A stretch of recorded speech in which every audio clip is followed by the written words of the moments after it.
जब सुने के होई भोजपुरी गाना बस बजे के चाही गाना।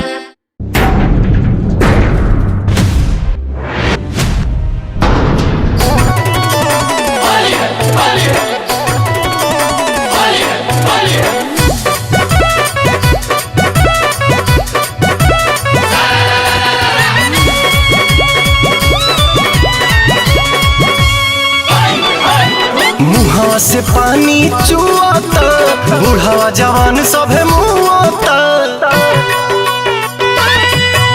मुहावा से पानी चुआता, बूढ़ावा जवान सभे मुआता। डालब रंग होलिया में तोहरा हो चोलिया में भगलू उठा के कहे घाघारी घाघारी अरे घाघारी।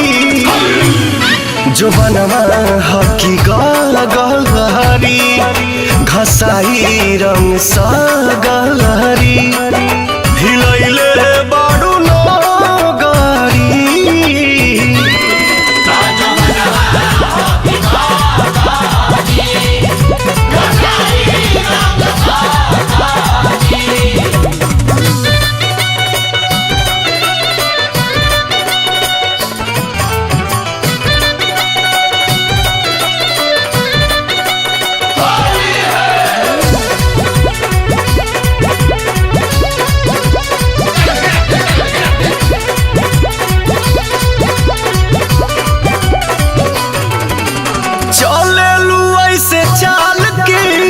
से जवानी दलकता तो पतनी ओढ़निया से दोनों जवनवा झलकता।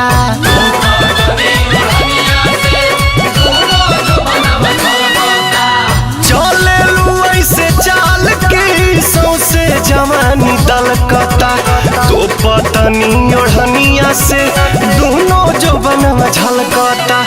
होली में हिलावतारू कहे सनकावतारू मग के जवानी को दे भाभारी भाभारी अरे भाभारी।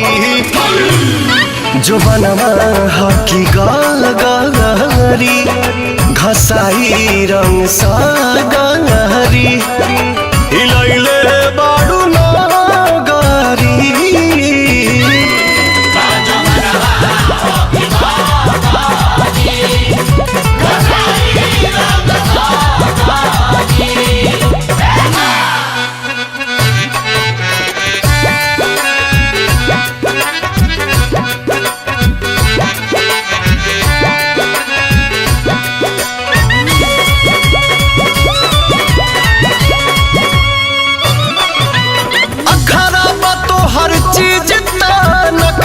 करेलू बेसी अर्जुन दीपक रानू से इतना करेलू ठेसी।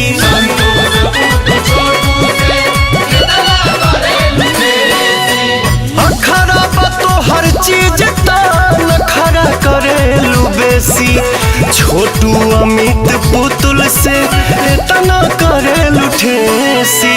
मजा ले लो मन से तू आजुए पवन से ओढ़ी के कोठरिया में चादारी चादारी चादारी। जो बनवा हकी गलहरी घसाई रंग सा गलहरी हिलैले बाड़ू नगारी।